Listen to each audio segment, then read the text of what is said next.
예, 우리가 지금까지 전자기학의 기본적인 특성들에 대해서 같이 공부를 해봤습니다. 그래서 두 개의 전하가 가만히 정지해 있을 때 전하 사이에 작용하는 쿨롱의 법칙부터 시작해가지고 그 다음에는 우리가 공부했었던 것들이 뭡니까? 예, 도선에 정전류가 흐를 때, 정상적으로 직류전류가 흐르고 있을 때 그 근처에서 만들어지는 자기장에 대해서도 공부를 해봤습니다.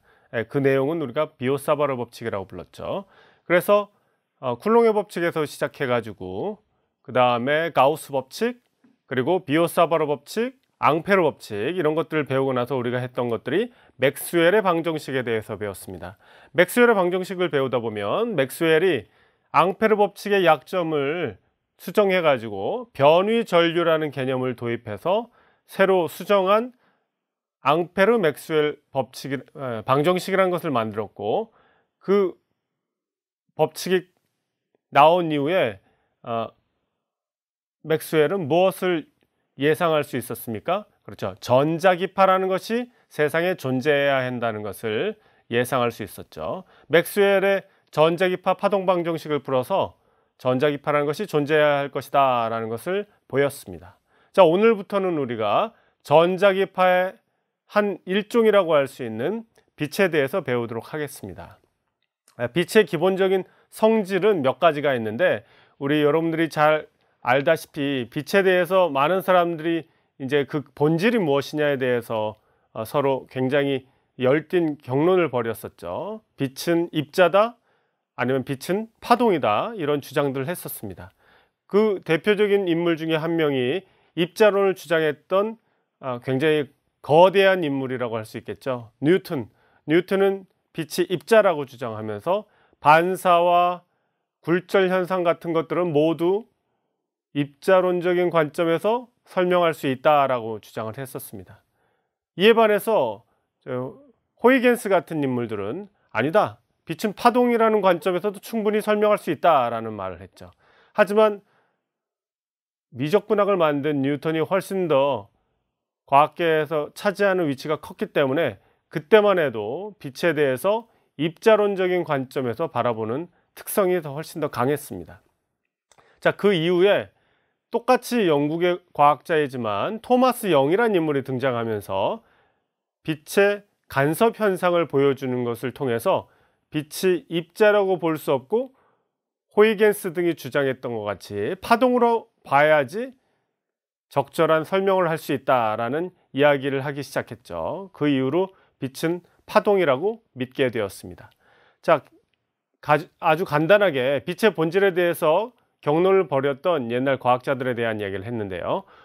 그 중에서 한 가지인 입자적으로도 또 파동적으로도 모두 설명할 수 있는 현상 중에 하나인 반사와 그 다음에 굴절에 대한 이야기를 먼저 시작해 보도록 하겠습니다. 자, 그러면 이제 여기를 같이 보실까요? 자, 빛이 여기서 이와 같이 진행에 들어옵니다. 진행에 들어오는 것을 우리가 화살표로 그려보죠.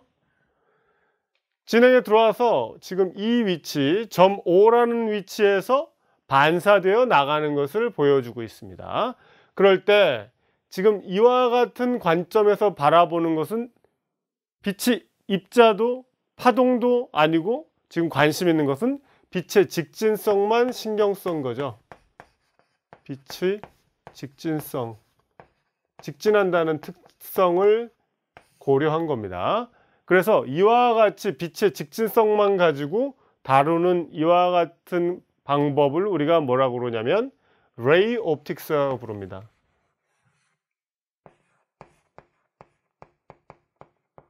레이 옵틱스라고 부르는 거예요. 그래서 광선으로 빛이 직진해 나간다는 것만 관심을 가지고 바라보는 광학의 일종을 레이 옵틱스라고 합니다. 그럼 레이 옵틱스의 관점에서 이와 같이 O라는 포인트에 맞아서, 반사면에 맞아서 다시 반사해 나가는 것을 우리가 생각할 때, 자, 이와 같이 이 평면의 법선 벡터 방향으로 선을 그으면 이게 법선이죠. 법선이 있다고 했을 때 입사하는 각도를 법선의 기준으로 해서 이 각도를 입사각이라고 해서, 자, 세타 아래 첨자 i라고 썼고요. 이쪽은 반사한다고 해서 세타 아래 첨자 r로 썼습니다.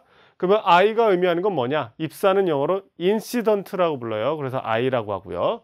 자, 반사는 reflected라고 부르기 때문에 그래서 R이라고 썼어요. 그래서 세타 I하고 세타 R 간의 상관관계가 있어야 될 거라고 사람들이 생각했는데, 많은 과학자들이 실험을 통해서 그 관계가 세타 I와 세타 R이 같아야 한다 라는 것을 알게 되었습니다.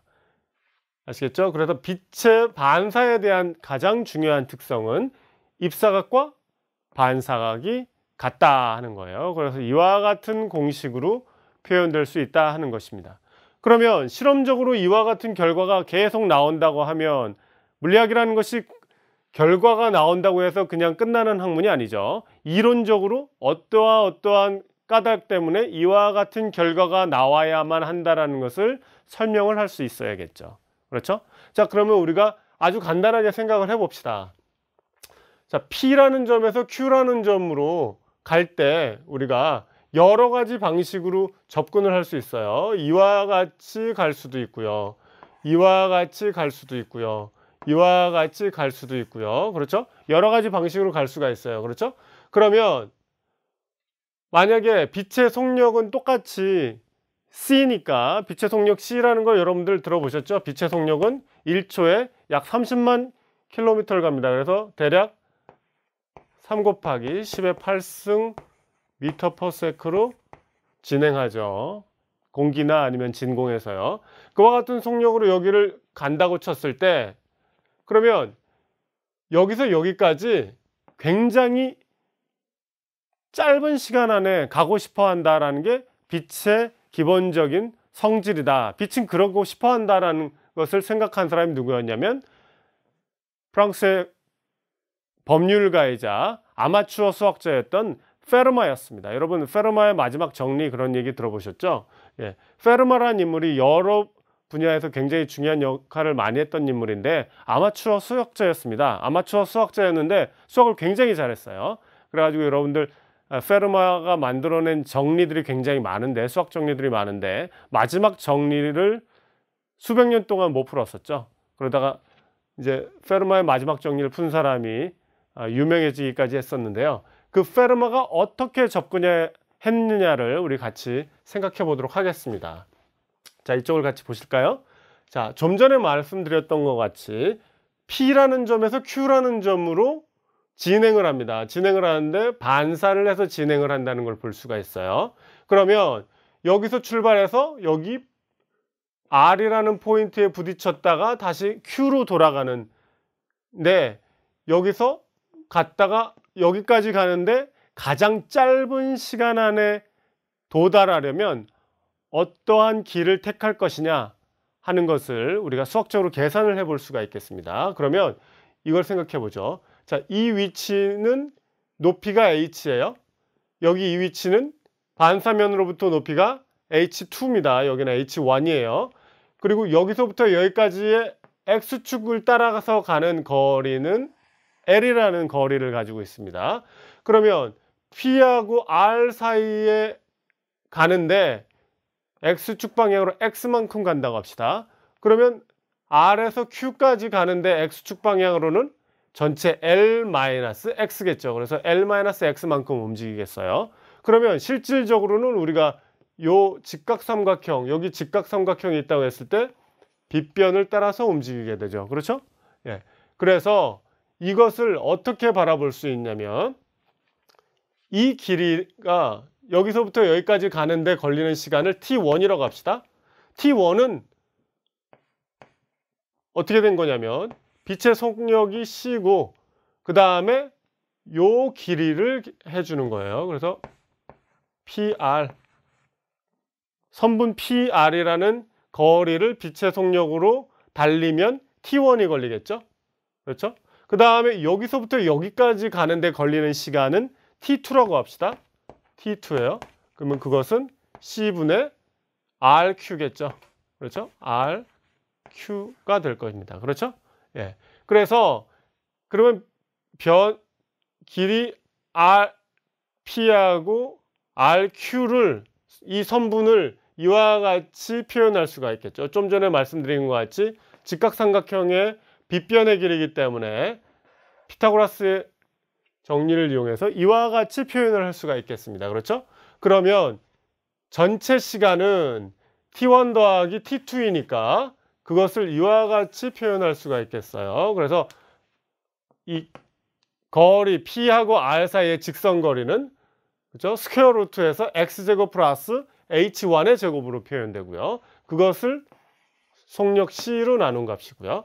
그 다음에 여기는 R과 Q 사이의 최단 거리, 그렇죠?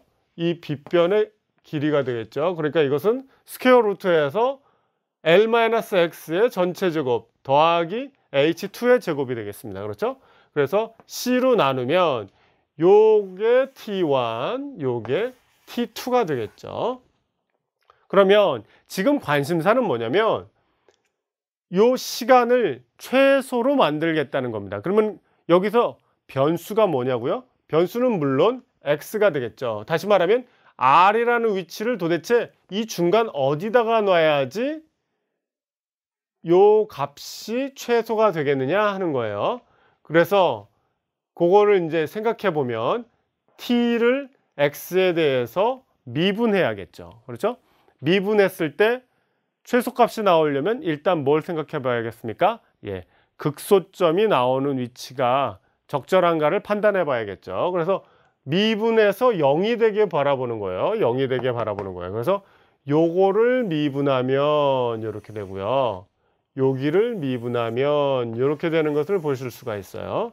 그래서 x에 대해서 미분해 가지고 썼어요. 그게 0이 되어야 된다 라는 조건을 이용하면 우리가 그로부터 이와 같은 관계식을 얻을 수가 있습니다. 요거를 다 정리한 거죠. 그냥 양변을 그냥 C를 곱하고 정리하면 요 관계식이 나오게 되어 있어요.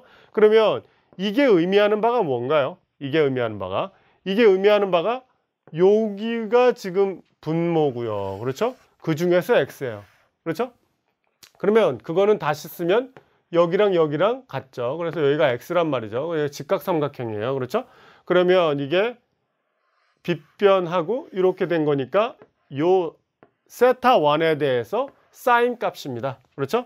그래서 요거는 사인 세타1이 되겠고요.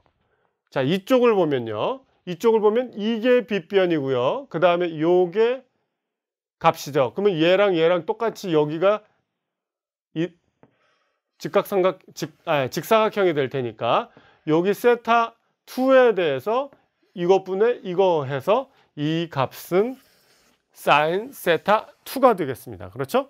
그래서 사인 세타 1하고 사인 세타 2가 같다라는 것을 보여주고 있어요.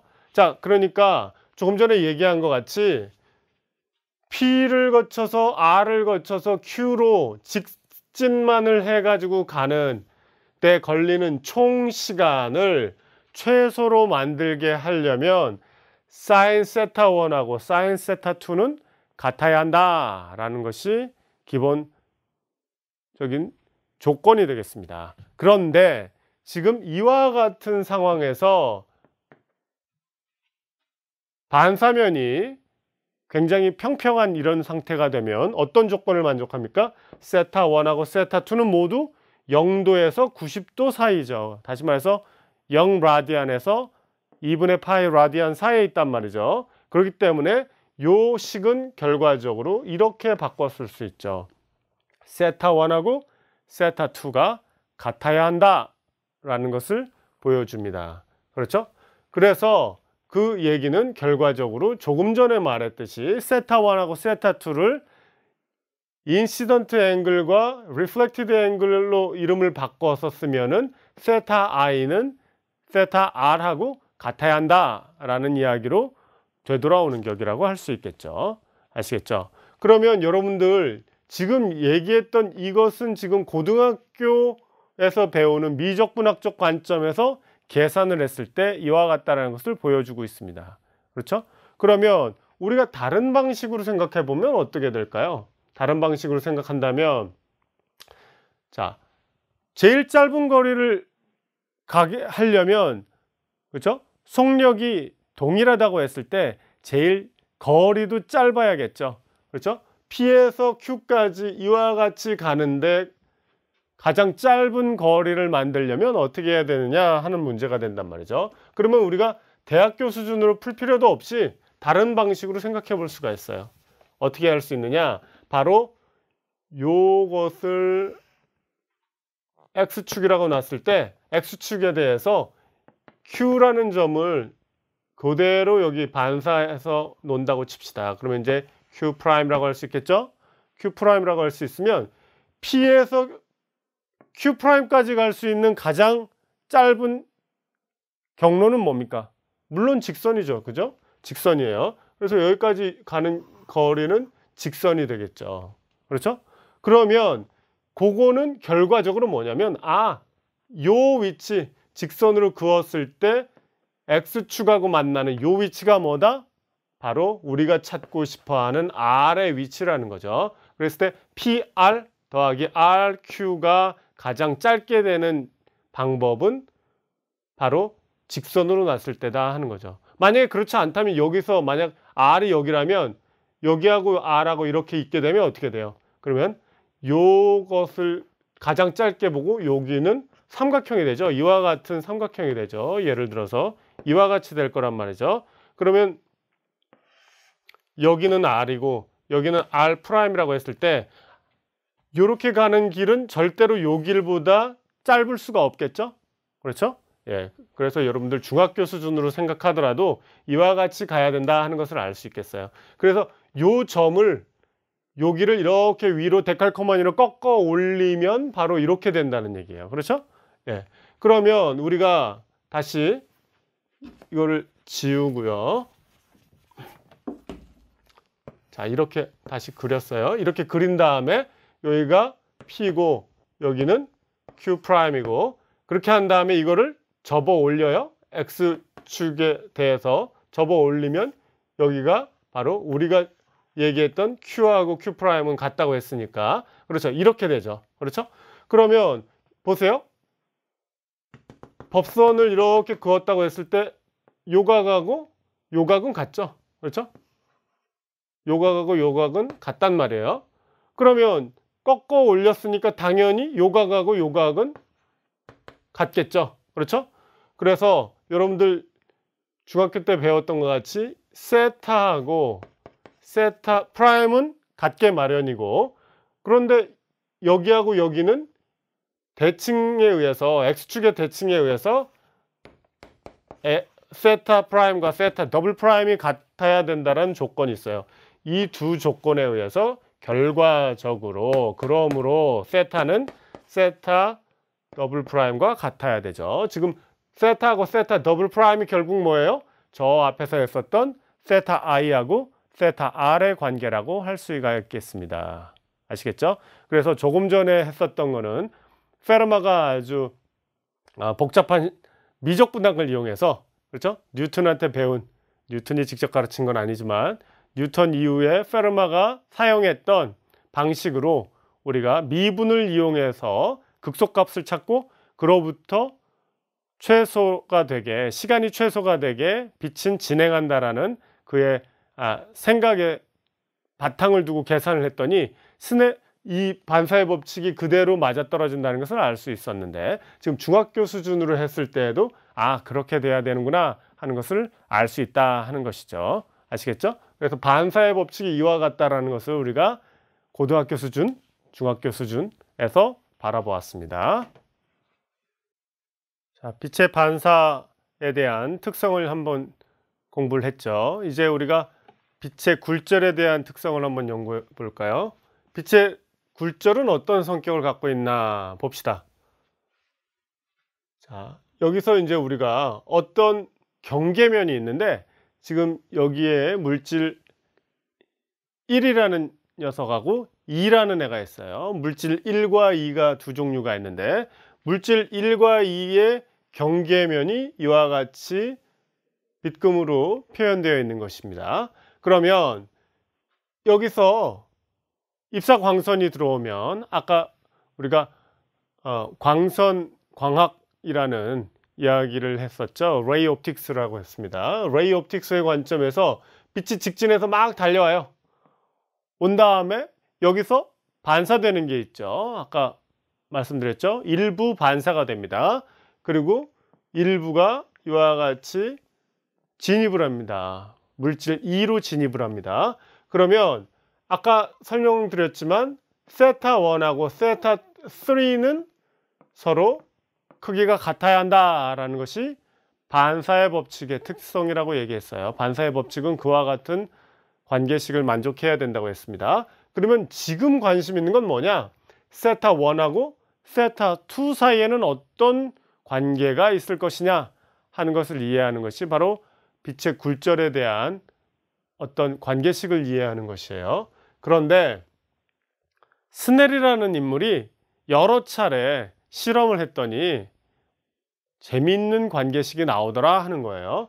그 관계식은 뭐냐면 여기 보시는 것 같이 자, 물질 1이라는 애의 어떤 물리적 특성 곱하기 사인 세타 1은 물질 2의 어떤 물리적 특성 곱하기 사인 세타 2를 했더니 같은 결과가 나오더라 하는 거예요. 이 두 식이 서로 같다라는 거예요. 그러면 여기서 n이라는 게 도대체 뭐냐? n이라는 건 바로 굴절률입니다. 굴절률, 여러분들이 굴절률이라는 말 들어봤겠죠? 굴절률이 뭐냐면 어떤 물질 내부에서 빛의 속력이 분모로 가고 진공에서의 빛의 속력을 분자로 가서 그 비로 나타내는 겁니다. 그런데 많은 물질 내부에서 빛의 속력이 어떤가를 측정을 해보면 V는 C보다 작아요. 그 얘기는 무슨 얘기예요? 분모가 분자보다 작다는 얘기는 아하, n이 1보다 크구나 하는 것을 알 수가 있겠죠. 아시겠죠? 그러면 어떨 때 같냐? 어떨 때 같겠어요? 예. 그 매질이 진공일 때만 같은 거죠. 그렇죠? 그런데 사실 공기 중이나 이런 데에서 해보면 공기 중에서의 빛의 속력은 거의 진공에서의 빛의 속력과 같기 때문에 그때 굴절률은 1에 매우 가까운 값이 나오게 되어 있습니다. 여러분들 교과서를 보시면 표에 여러 가지 물질 내부에서의 굴절률들이 잘 나와 있으니까 보도록 하세요. 뭐 유리라던가 물이라던가 이런 것들에 대해서는 여러분들 고등학교에서 물리를 배울 때에도 많이 사용했었죠. 그죠? 공기 중에서 물로 진입할 때, 공기 중에서 유리로 진입할 때 어떤 결과가 나오냐 이런 것들에 대해서 문제를 풀어봤을 겁니다. 그 외에도 여러 가지 물질들에 대해서 연구를 해놓은 것이 있으니까 그 결과는 표에 있는 수치들을 잘 놓으시면 큰 도움이 될 겁니다. 그래서 스넬이라는 인물이 실험적으로 발견한 이 관계식을 볼 수가 있다고 말씀드렸는데 그럼 반사는 뭐냐? 반사는 결과적으로 스넬의 법칙의 특정한 성격에 해당하죠. 왜냐하면 반사는 이쪽으로 진입하지 않고 이쪽으로 오니까 결국은 물질이 동일한 물질이죠.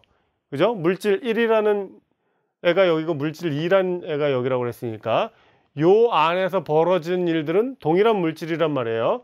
그래서 N2가 N1하고 똑같아진다고 한다면 양변이 서로 어떻게 됩니까? 약분이 되죠. 그렇게 되면 결국은 사인 세타 1하고 사인 세타 3가 같아지는 격이 되기 때문에 스넬의 법칙은 어떻게 보면 반사의 법칙에 대해서도 연결고리가 있다는 것을 여러분들이 알 수가 있겠습니다. 그러면 이것을 조금 전에 말씀드렸던 것과 같이 페르마의 원리의 관점에서 한번 계산을 해보도록 합시다. 조금 전에 그렸던 거하고 거의 같은데 이쪽에다 그리지 않고 이쪽에다가 Q를 그렸어요. 그렇죠? Q를 그리고 이제 Q에서 R이라는 데까지 직진을 하고요. 그 다음에 굴절을 해서 R에서 Q로 진행을 합니다. 그럴 때 조금 전에 보여드렸던 것 같이